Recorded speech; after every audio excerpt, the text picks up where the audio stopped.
Good morning কল কি খবৰ আপোনালোক সকলোৱে নিশ্চয় ভাল আছে। আমি আহিলোঁ মৰ্ণিং ৱাক কৰিবৰ কাৰণে। আপোনালোকো সদায় চাগে নিশ্চয় যায়। আমি যিহেতু সদায় সময় নাপাওঁ, যেতিয়া সময় পাওঁ তেতিয়া আহি যাওঁ। ৰাতিপুৱা হোৱা আবেলিও সময় পালে অলপ ফুৰিব চেষ্টা কৰোঁ। নিজৰ শৰীৰটো সদায় ভালে ৰাখিব লাগে। আৰু এইবোৰ ৰাস্তাত আহি থাকোঁতে মই যিহেতু নৈৰ কাষে আমি খোজকাঢ়ি আহি আছোঁ, যিহেতু ৰাস্তাত আহি থাকোঁতে এইবোৰ বস্তু দেখিছেনে, কাষতে থৈ দিছে কাঠ, টিনপাত। এইবোৰ হৈছে মানুহৰ যেতিয়া বানপানী হয় নহয়, যেতিয়া বানপানী হ'লে মানে মানুহৰ ঘৰবোৰ উঠাই লৈ গুচি যায়। গতিকে তাৰ যোনবোৰ ভঙা বস্তু ইয়াতে ৰাখি দিছে, আকৌ অন্য ঠাইত ঘৰ সাজিব নিশ্চয়। মানে বহুত দিগদাৰ এই জেগাটো। একদম নৈখনৰ কাষতে যিহেতু মানুহৰ ঘৰবিলাক, পানী নৈত বহা মাত্ৰকে মানে তেওঁলোকৰ ঘৰবিলাক নৈয়ে উঠাই লৈ গৈ যায়। তেওঁলোকৰ কিমান কষ্ট হয়। প্ৰথমতে ঘৰটো বনাই লৈহে আকৌ আহি নৈয়ে লৈ গুচি যায়। ইমান দিগদাৰ হয়। আকৌ এঠাইত গৈ অন্য ঠাইত ঘৰ সাজিবগৈ লাগে। আৰু এফালেতো দেখিছেনে, আজিকালি প্ৰায় মানুহেতো তাঁতশাল ঘৰৰ পৰা উঠাই দিছে। এইটো ঘৰৰ ভিতৰত সকলোৱে তাঁত বৈ আছে। মই শব্দ শুনি পটককৈ লক্ষ্য কৰিলোঁ, ইয়াতে সকলো মতা মানুহে তাঁত বৈ আছে। ইয়াতে দেখিছেনে আপোনালোকে, ঘৰটোৰ ভিতৰত কেইবাখনো তাঁতৰ শাল সিহঁতি পাতি লৈছে। পাতি লৈ তাত চবেই মতা মানুহখিনি আপোনালোকে দেখিছে, তাহাঁতি তাঁত বৈ আছে। মই তাকে অত শব্দটো লক্ষ্য কৰি তাঁতৰ শালৰ নিচিনা শব্দ লাগিলে, যিহেতু আমাৰ মাহঁতে ঘৰত বওঁতে সেইটো শব্দটো মনত আছে ন। তো লক্ষ্য কৰিছোঁ সকলোৱে ইয়াতে ৰাতিপুৱা তেতিয়া ইমান সোনকালে, চাওকচোন, কিছুমান মানুহ শোৱাৰ পৰা উঠাই নাই। তেওঁলোকে 4টা-5টা বজাতে উঠি ডাইৰেক্ট কামত লাগি গৈছে। কিমান কষ্ট কৰা মানুহ আছে আজিকালি ন। কিছুমানেতো কষ্ট নকৰিলেও বহুত কষ্ট কৰা মানুহ আজিকালি দেখিছে নহয়। কিমান তেওঁলোকে নিজৰ কাৰণে, নিজে এমুঠি ভাত খাবৰ কাৰণে ৰাতিপুৱা শুই উঠিয়ে নিজৰ কামত কেনেদৰে লাগিছে। 4টা-5টা বজাতে চাওকচোন, কিছুমান মানুহ 10টা, 12টা, 2টালৈকে কিছুমান মানুহ নুঠে। হয়তো কেতিয়াবা আমি শুই থাকোঁ 10টা, 11টালৈকে, ডিউটি নাই আজি, এনেকৈ হ'লেও আমি শুইয়ে যাওঁ। কিন্তু তেওঁলোকে চাওকচোন, ৰাতিপুৱা শুই উঠি কিমান বা কামতে ব্যস্ত হৈ গৈছে। প্ৰায় আজিকালিতো তাঁতশাল বন্ধ হৈ গৈছে। মানুহে তেওঁলোকে তথাপিতো নিজৰ কামটো নিজে কৰি লৈছে, দেখিছেনে। আমি আহি গ'লোঁ এতিয়া, আহি গৈ পেলাই আমি পূৰা এতিয়া ফ্ৰেছ হৈ ল'লোঁ। ফ্ৰেছ হৈ মেলি পেলাই গা পা ধুই ফ্ৰেছ হৈ ল'লোঁ, যিহেতু ডিউটি যাব লাগিব। ব্ৰেকফাষ্ট ৰেডি কৰিলোঁ। এতিয়া আমি দুইজনে ব্ৰেকফাষ্ট খাবলৈ লৈছোঁ। যিহেতু ৰাতিপুৱা ডিউটি যোৱাৰ আগতে ৰুটি, সেইবোৰ ডিম আৰু আলু ভাজি, চাহ এনেকৈ খাই ল'লোঁ। এতিয়া ডিউটি যাবলৈ ৰেডি হৈ গ'লোঁ, যিহেতু ডিউটিৰ পৰা আহি আৰু কাম আছে।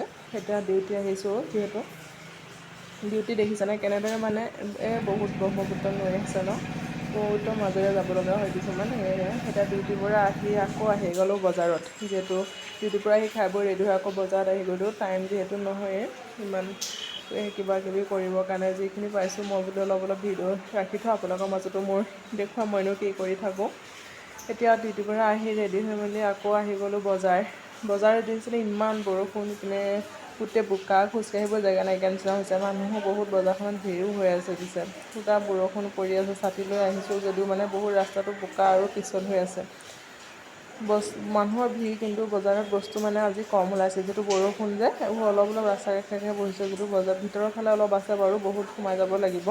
মানে এইটো কিবা কিবি শাক ওলাই আছে, তাকে ল'ম টাইম সুধি আছে।